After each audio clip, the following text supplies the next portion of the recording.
결과는 맡기고 과정에 충성하라라는 제목으로 하나님 말씀 증거하도록 하겠습니다. 우리 인생을 바라볼 때 크게 인생을 바라봐야 합니다. 인생에서 하나님의 일하심을 볼 줄 알아야 된다는 것입니다. 내가 일희일비하는 게 아니라 크게 보면 내 인생을 하나님께서 이끌어 가시고 나를 위해서 일하고 있다는 것을 믿어야만 한다라는 것입니다. 하나님께서 나를 위해서 일하신다는 것을 알면은 맡기고 사는 인생이 가능해진다는 것입니다. 그래서 결과는 맡기고 과정 가운데 매 순간마다 충성하는 것이 필요하다고 생각을 합니다. 왜 많은 사람들이 헷갈리고 힘들어하느냐 하면은 결과를 내가 통제하려고 하기 때문에 그렇습니다. 결과를 내가 원하는 결과를 내려고 그러니까 문제가 되는 거라는 것입니다. 그러니까 인생이 해석이 안 되고 잠깐 힘들어지는 것입니다.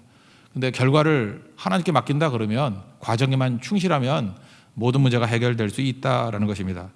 한마디로 결론적으로 얘기하면 요셉이 지금 미움받는 장면 아닙니까? 형들에게 미움받는데 미움받는 이유가 무엇입니까? 하나님께서 미움도 허락하신 거죠. 마지막 결론은 집을 떠나야 되기 때문에 그렇습니다. 요셉이 집을 떠나야만 하나님의 계획이 이루어지잖아요. 이스라엘 백성 전체를 애굽으로 옮겨가서 거기서 정착하게 만드는 것이 하나님의 뜻인데 요셉이 떠나지 않고는 이 일이 이루어지지 않지 않습니까? 그런데 요셉이 작게 볼 때는 미움당한다 이런 거지만 하나님의 입장에서 크게 본다 그러면 집 떠나기 위한 어떤 과정이다 이렇게 생각할 수 있다라는 것입니다. 우리는 너무 세부적으로 왜 요셉이 형들의 미움 받았나 잠깐 이런 걸 분석을 하려고 그럽니다. 뭐 그것도 필요는 하죠. 그러나 그게 결정적인 건 아니라는 것입니다. 요셉이 왜 형들에게 미움을 당했습니까? 뭐 몇 가지 생각해 보면 첫째는 라헬의 아들이었다는 거죠. 그 아버지가 라헬만 사랑하고 뭐 레아라든지 뭐 비라 실바 별로 사랑하지 않았죠. 그러니까 라헬의 아들이었기 때문에 더 사랑받는다. 그래서 좀 미워했던 것 같고 그 다음에 또 고자질을 하지 않습니까? 오늘 본문 보니까 잘못에 대해서 그 아버지에게 다 일러 바치고 뭐 이러니까 싫어한다, 뭐 미워한다. 거기다가 채색 옷을 입었다. 이거 무슨 얘기입니까? 편애의 결과죠. 더 좋은 옷 입었다. 채색 옷이 좋은 옷인 줄 알았는데 나중에 보니까 이게 죽을 옷이었죠. 어쨌든 간에 이런 여러 가지 이유를 통해 가지고 요셉이 미움 당했다. 뭐 이런 생각을 합니다. 이건 뭐 인상이죠. 그럴 수 있다라는 것입니다. 2절부터 4절까지 읽겠습니다. 시작. 야곱의 족보는 이러하니라. 요셉이 17세의 소년으로서 그의 형들과 함께 양을 칠 때 그의 아버지의 아내들 비라와 실바의 아들들과 더불어 함께 있었더니 그가 그들의 잘못을 아버지에게 말하더라.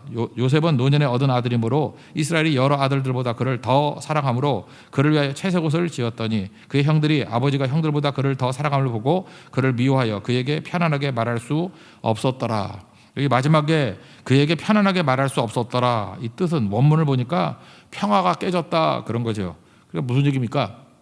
어떤 사람과 얘기를 하다 보면은 잠깐 화가 나는 경우가 있죠. 그 사람만 얼굴만 쳐다봐도 화가 나고 대화를 나눠도 화가 나고 뭐 그렇겠죠. 채색 옷 입고 있고 자기는 거지 같은 옷 입고 있는데 대화 나누는 그 순간에 평화가 다 깨졌다. 그런 뜻입니다. 편안하게 말할 수 없었다. 그러니까 미움 사게 됐던 이유를 겉으로 이렇게 얘기할 수 있다는 것입니다. 그러나 결정적으로 미움을 샀던 이유는 무엇입니까? 요셉의 꿈 이야기 때문에 그렇죠. 꿈꾼 걸 갖다가 형들에게 얘기를 합니다. 두 가지 꿈이죠. 첫째는 곡식들이 다 나에게 절하더라. 그럼 지가 왕이라는 거 아니에요, 그죠? 미워할 줄 뻔히 알면서 그런 얘기합니다. 또 하나의 꿈을 또 얘기하죠. 해와 달과 11별이 다 내게 절하더라. 그러니까 아버지까지도 별로 안 좋아하잖아요. 그런 얘기를 합니다. 근데 이 꿈이 요셉이 스스로 만들어낸 꿈입니까? 아니면 하나님이 주신 겁니까? 이 꿈의 저자는 하나님이거든요. 하나님이 시작하셨고 하나님이 심으신 꿈입니다. 그러니까 이때는 성경책이 없었기 때문에 여기서 말하는 꿈이라는 건 하나님이 주셨기 때문에 이거는 말씀과 거의 같은 의미라는 것입니다. 하나님의 말씀을 주셨다는 거예요. 그에게 하나님의 비전을 주셨다는 거예요. 언약을 주셨다는 것입니다. 그런 얘기죠. 요셉이 바보가 아닌 이상 자기가 미움당하는 거 그거 알지 모르겠습니까? 이거 모른다 그러면 이거 문제 있는 사람이죠. 그리고 자기가 이런 꿈 얘기를 하면은 더 미워한다는 걸 몰랐겠습니까? 알았죠. 알았음에도 불구하고 계속해서 말했던 이유가 무엇일까요? 이게 하나님의 말씀이기 때문에 그렇다는 것입니다. 한번 5절 읽어보겠습니다. 5절 시작. 요셉이 꿈을 꾸고 자기 형들에게 말하며 그들이 그를 더욱 미워하였더라. 이거 몰랐겠어요? 말하면 미워한다는 거 다 아는 거죠. 우리도 마찬가지입니다. 성도들이 이 땅을 살아가면서 그냥 예수 믿는 거 속이고 그냥 이렇게 조용히 있으면 욕 안 먹는다는 거 다 알아요. 근데 굳이 예수 믿는다 그러고 전도하고 그죠? 이게 십자가 부활을 증거하고 이러면 여러분 결과적으로 미움 산다는 거 모릅니까? 그러면 미움 산다고 안 할 거예요? 충실하게 하나님께 명령이라고 하면 해야 되는 거 아니겠습니까? 우리는 많은 순간에 결과를 예측하고 행동하는 경향이 있다라는 것입니다. 근데 그 결과라는 게 뭐예요? 내가 원하는 결과죠.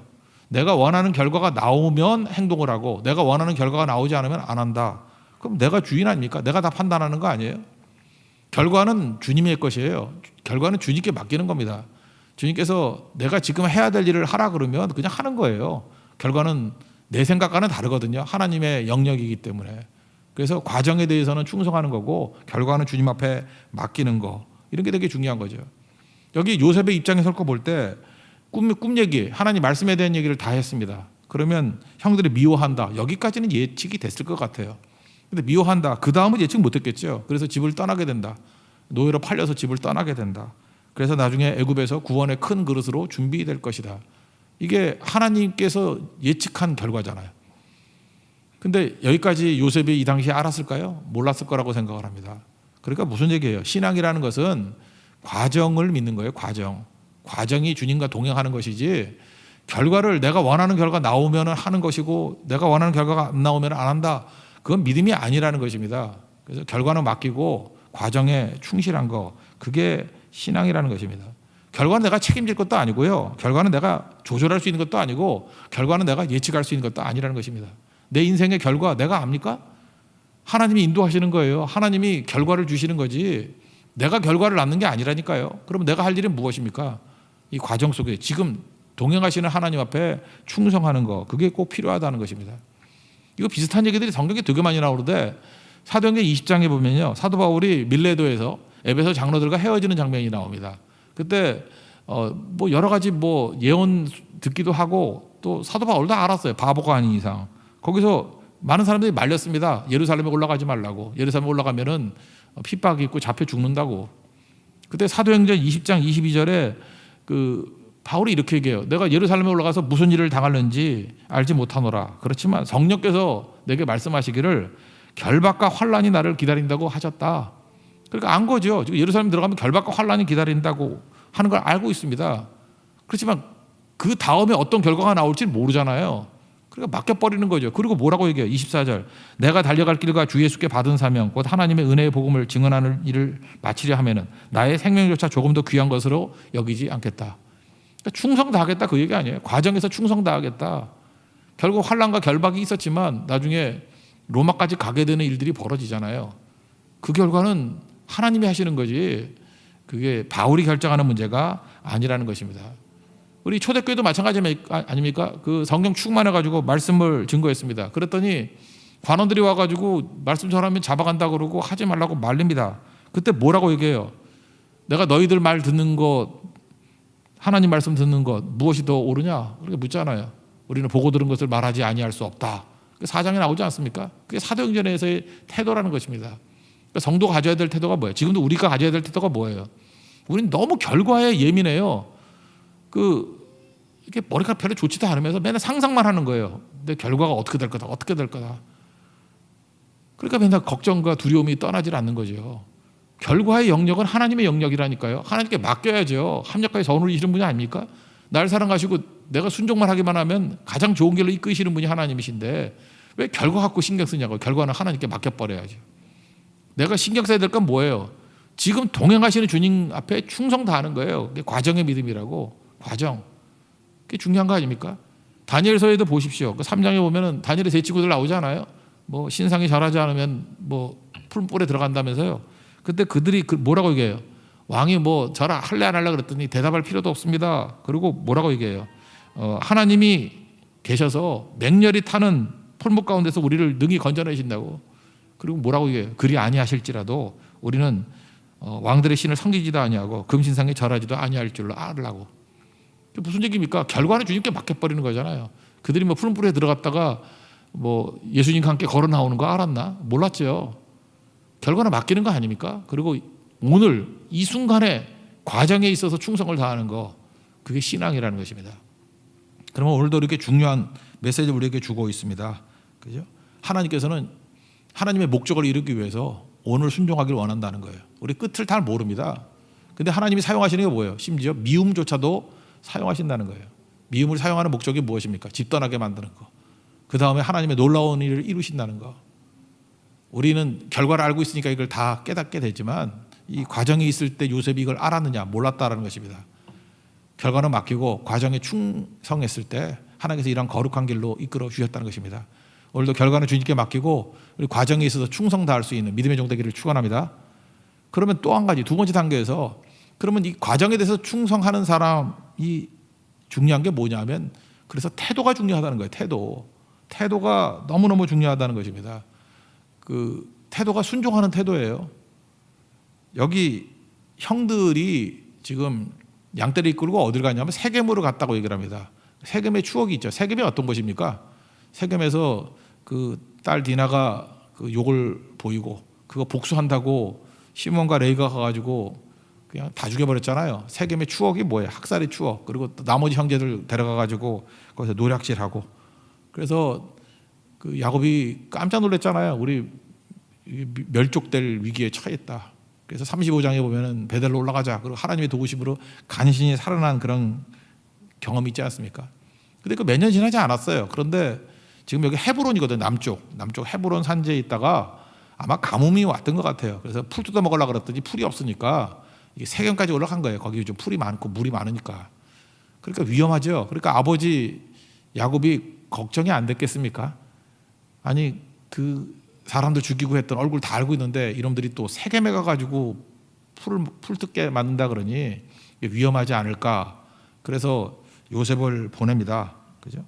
그때 요셉도 바보가 아니니까 알 거 아니에요. 세겜에 자기를 보낸다는 거. 아, 거기가 어디라고 아버지 저를 가라 그래요. 뭐 이럴 수 있죠. 아, 형들이 나 되게 싫어해요. 형들은 살인했던 경험이 있는 자들이에요. 뭐 또 나 죽일 수도 있어요. 뭐 별소리 다 할 수 있겠죠.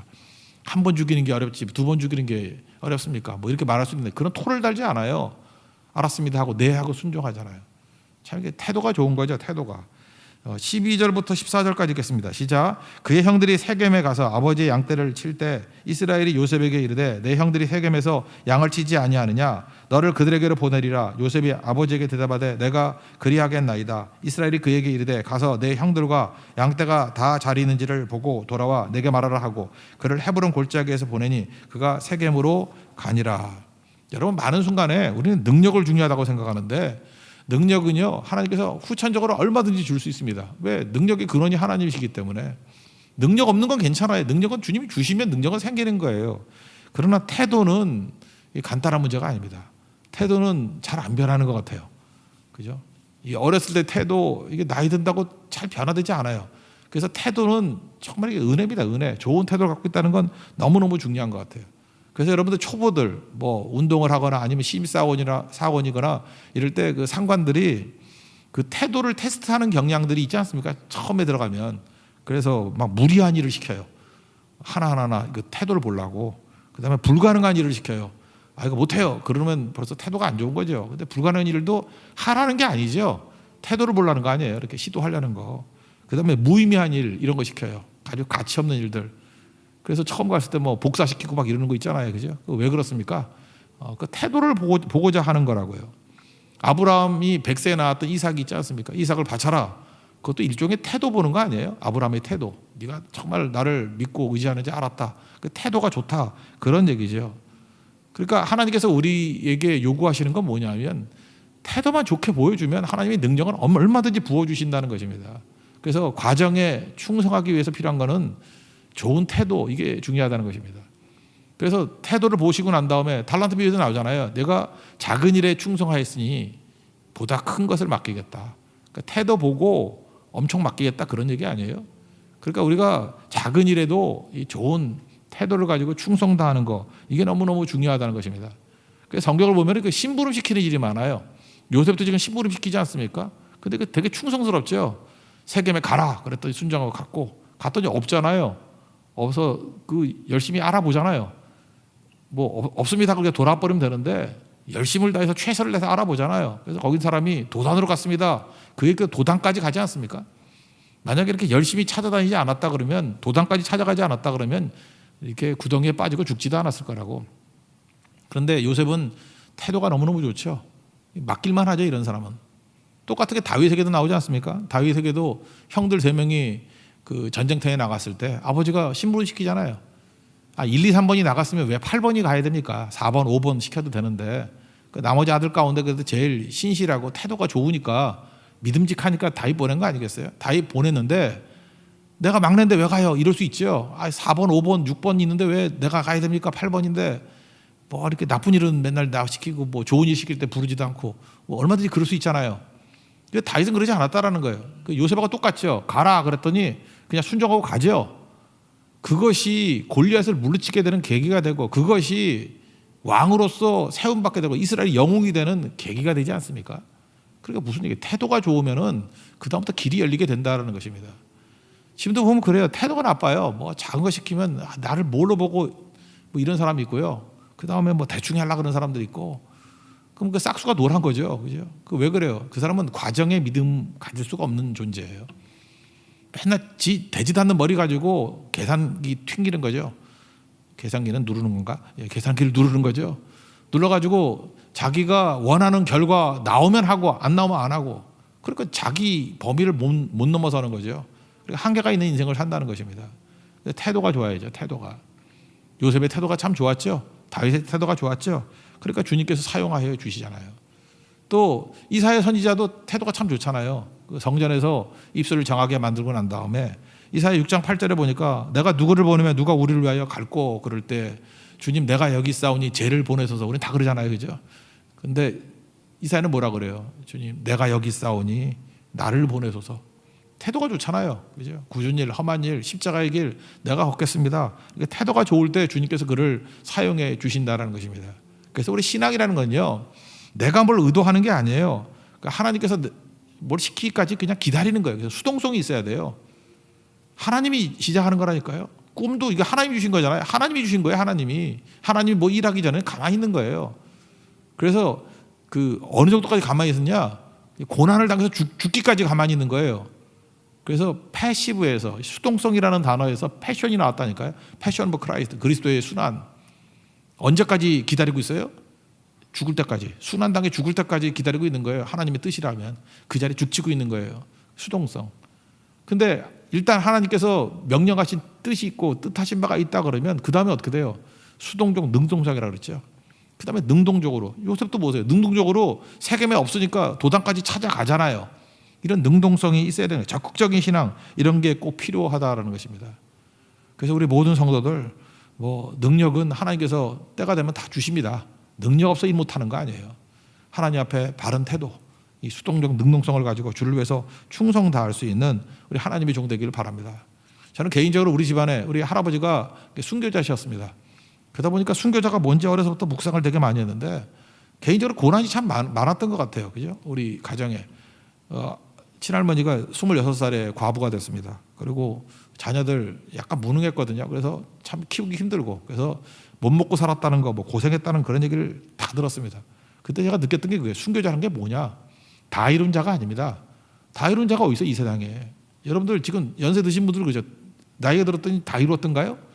다 이룰 수 없는 거예요. 우리는 진행 중에 있는 존재들이지. 다 이룬 자가 순교자가 아닙니다. 순교자가 뭐냐? 주를 향해 싸우다가 주를 바라보고 쓰러지는 자가 순교자예요. 다 이루지 못했어요. 뭐 하다 말았어요. 하다. 근데 중요한 건 뭐예요? 예수님 바라보고 예수님 위해서 일하다가 그냥 쓰러져 가는 거예요. 순교자만 그렇습니까? 모든 증인들이 다 마찬가지죠. 우리 죽을 때까지 어떤 것도 완성되는 건 없습니다.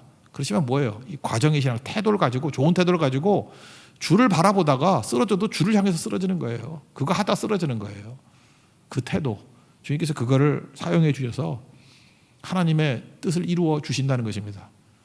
꼭 나를 통해서 다 완성되는 게 아니에요. 내가 그 중간 과정을 하고 그 다음 바톤 터치를 이어받아서 또 다른 사람을 통해서 일하실 것입니다.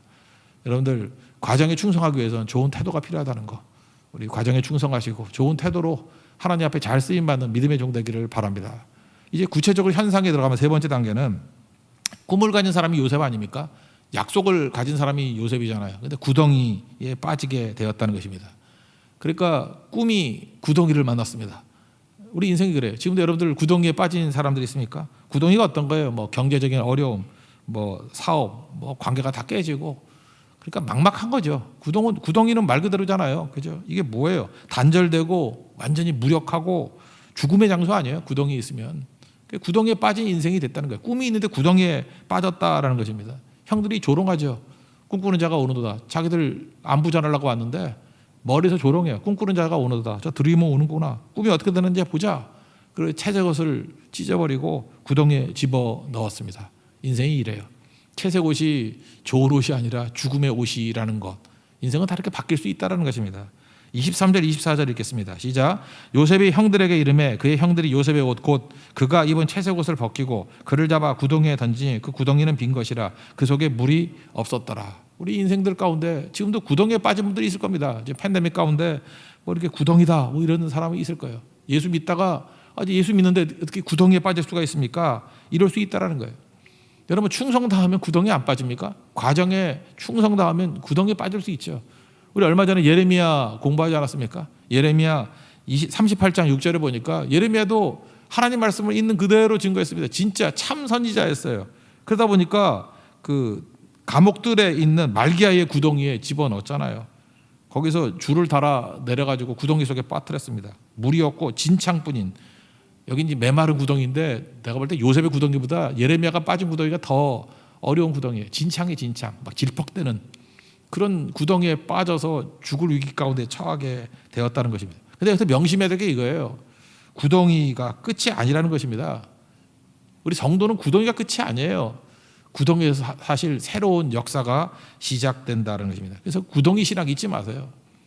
요즘에는요 너무 환경에 환경 결정을 믿는 것 같아요. 그래서 뭐 그런 말 교회에서 써도 되는지 모르지만 금수저니 흙수저니 막 이러는 그게 뭐예요? 생각이 갇혀 있는 거죠. 내 조건과 환경에 내가 결정된다는 거 아니에요? 그런 말 예수 믿는 사람 쓰는 거 아니에요, 그죠? 금수저, 흙수저가 우리를 결정하나? 그렇다 그러면 요셉이 이런 구덩이 속에서 이게 결정된 거 아니에요? 끝난 거 아니에요? 근데 하나님이 살아계시는데 거의 끝나는 게 아니죠. 그렇게 결정됐다고 생각하니까 태도가 어때요? 원망하는 태도죠. 아무것도 안 돼. 나쁜 환경을 탓하고 원망하고. 그러니까 원망 자체도 뭐예요? 하나님에 대한 믿음이 없기 때문에 그러죠. 하나님이 살아계시는데 원망할 게 어디 있어요? 어떤 상황이든 변화될 수 있는 거죠. 심지어 부모님들이요 죄책감을 가지고 있는 것 같아요. 자녀에게 미안하다 그러고 맨날 해준 게 없다 그러고. 제발 그런 소리 하지 말아요. 그 믿음 없는 소리예요. 그게 사랑의 표현도 아니고 겸손의 표현도 아니에요. 정말 믿음 없는 표현이라고. 하나님이 살아계시는데 뭘 해준 게 없어. 해준 것기는 믿음 전수했으면 되는 거지. 이후에 하나님께 맡기면 하나님께서 그를 이끌어 가시는 거죠. 요셉보다 더 나쁜 환경이 어디 있습니까? 요셉이 뭐 부모 밑에서 컸나? 노예로 팔려갔음에도 불구하고 사춘기 17살 이후에 하나님이 그를 키우신 거죠. 더 왕성하고 능력 있는 모습으로 세워지게 되더라는 것입니다. 그러므로 여러분들 구덩이가 끝이 아니라는 거 잊지 마십시오. 구덩이에 하나님께서 함께 하신다 그러면 능히 일어설 수 있는 거예요. 주와 함께 하면 가난해도 괜찮고 주와 함께라면 어떤 조건이도 괜찮다. 오늘 찬양이 있잖아요. 주와 함께라면 그게 구덩이 신학이에요. 그래서 구덩이에 빠졌을 때 역시 구덩이에 빠지신 분 있습니까? 구덩이는요 묵상하는 곳이 아니에요. 구덩이에서 잠깐 뭘 묵상해 거기서. 구덩이에서 맨날 곰곰이 앉아가지고 사색에 빠지고 그러니까 얼굴이 사색이 돼버리지. 그죠? 지나가는 곳이에요. 구덩이는 지나가는 거. 구덩이에서 뭔 생각을 해? 묵상을 해. 지나가면 나중에 해석이 되는 거죠. 구덩이에 빠졌지만 하나님이 함께 하신다면 주와 함께라면 하나님께서 일하시잖아요. 오늘 뭐 찬양이 저절로 다 맞아떨어지냐. 특송도 뭐 주가 일하시는 애, 그죠? 주님이 일하시잖아요. 거기서 God 일하시고 계시잖아요. 보세요. 여기 보통 상인이 있는데 노예 전문 상인에게 팔렸다 그러면 얼마나 힘들었겠어요, 그죠? 노예 시장 끌려가고 하는데, 근데 이게 지나가는 이스마엘 상인이 노예 상인이 아니에요. 여기 보니까 고급 사치품 파는 뭐 그런 상인이었던 것 같아요, 그죠? 그래서 그 25절 같은데 보니까 향품, 유향, 모략 이건 싸구려 물품이 아니거든요. 이건 고위층이나 살 수 있는 고급 물품들 파는 사람이에요. 그 사람한테 팔렸어요. 그러니까 여기 보니까 25절 같은데 향품과 유향과 모략 이런 거를 팔 수 있는 사람이라 그러면 누구한테 가겠어요? 애굽의 고위지. 그러니까 보디발의 집에 간 거죠. 그러니까 보디발의 집에 간 김에 물건만 사지 말고 여기서 오다가 어쩌다가 이게 노예 하나 사갖고 왔는데 이것도 덤으로 사시죠. 그래서 간 거죠. 이 배후에 하나님이 일하고 계십니까? 안 계십니까? 정확히 일하고 계신 거죠. 노예 전문 상인이 아니에요. 이게 고급 물품 파는 사치품 파는 상인을 만나게 만들어서 그게 사실은 이 사람한테 팔렸다기보다도 이 사람이 사다리가 된 거죠. 연결돼서 그렇게 간 거죠. 그래서 36절 마지막 절 한번 읽어봅시다. 시작. 그 미디안 사람들은 그를 애굽에서 바로의 신하 친위대장 보디발에게 팔았더라. 그러니까 보디발의 집에 직접 가잖아요. 보디발의 집에 가야지 바로를 만날 거 아니에요. 바로를 만나야 나중에 총리가 될 거 아니에요. 나중에 감옥에 들어가도 그 친위 대장 그 집에 있는 감옥에 들어가야지 그 범털들하고 만날 거 아니에요. 술 맡은 거 하는 떡 맡은 거 하는 이런 사람들과 만날 거 아니에요. 이런 모든 것이 우연입니까?